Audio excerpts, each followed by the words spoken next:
The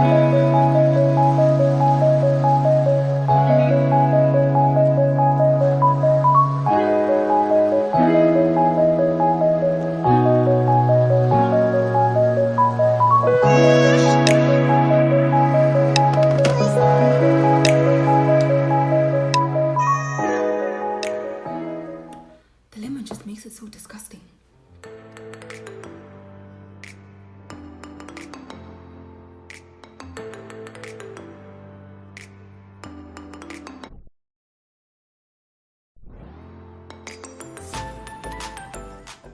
Hello everybody, welcome back to my YouTube channel. My name is Notando and I make videos on construction, lifestyle and travel.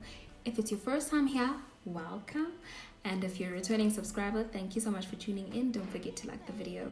On today's video, we're going to be talking about, how to manage subcontractors as an introvert.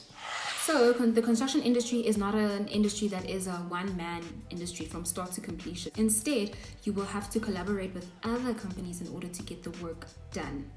And that's where subcontractors come in. So subcontractor is a company that will supply a certain service for a bigger company usually in order for the job to get done. So a company that just specializes in tiling, a company that specializes in electrical works, a company that specializes in air conditioning, that is a subcontractor. So for an introvert, having to manage subcontractors might be so challenging.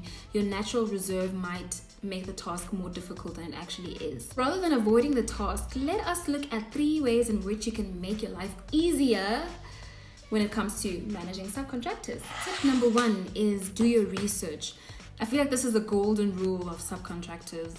If you have the power, make sure you hire somebody who can actually do the job. So just make sure that the person that you select the first time knows what they're doing. And you can do this by doing your research on them, getting a second opinion from somebody who's worked with them. A lot of people want jobs, so they're just gonna come in there and be like, oh, I can do this, I can do this, I can do this. Until they actually do it, you don't know if they can actually do it. So try to do your research and get the right person for the job from the beginning. This is important. This is importante. Let me just give you an example. Imagine you hire somebody who says they can do the job, but you've never really seen them work anywhere. You've never heard any reviews from them. You didn't do your research. They get on site. They botch the work. Besides that being costly, that is emotionally taxing for you to now start again, find somebody else to fix the job. So in order to make this easy for yourself, make sure that you find a person that can do the job from the beginning. That is like the golden rule in life. Golden rule. Do your research about a company before hiring them. Tip number 2, I would say use contracts to your advantage. And I say contracts, it sounds so formal because sometimes when you work with subcontractors, it's not super formal because of their background and the different standards of work, the type of work that they will be doing. So you can first say, okay, if we're going to be measuring this, I want it to be this way, that way, and that way. When you bring in your claim, please bring it in this format. When you bring in your invoice, please bring it in this format. Like all these structural details that will take time in the beginning, but will help the process run smoothly once everyone is on the same page. And then you can also explain how your payment advice works. So this is where this is how much this is how much where the retention is, this is where the VAT is. If it rains, this is what we're gonna do.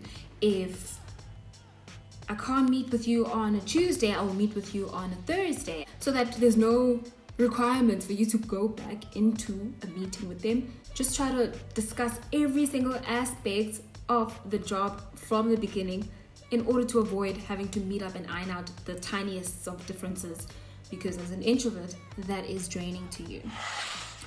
Tip number 3 is grouping tasks together. So as an introvert, you might have a problem having to meet up with people randomly. So what you can do is group tasks together. So know that, okay, on Mondays, that's when I'm walking with people. On Wednesdays, between 10 and 2, that's when you can come see me for any issues that you might be having, rate issues, measurement issues, site issues, what's going on, and you're required to do something that's out of your scope, but only for those certain times. That way you can channel all your energy to those specific days and times. It's kind of hard though, because construction is so unpredictable. Like things just never go according to plan. So But if you have those in place, you can try and manage it as best as you can. So that's the last point, grouping the tasks together. So yeah, that's it. For introverts managing subcontractors, because you definitely will. Definitely everybody manages subcontractors. So I hope this is helpful to you and you'll probably take some pointers from it. Anyway, I hope everybody's staying safe and thank you for watching this video. See you later in another video. Don't forget to like the video.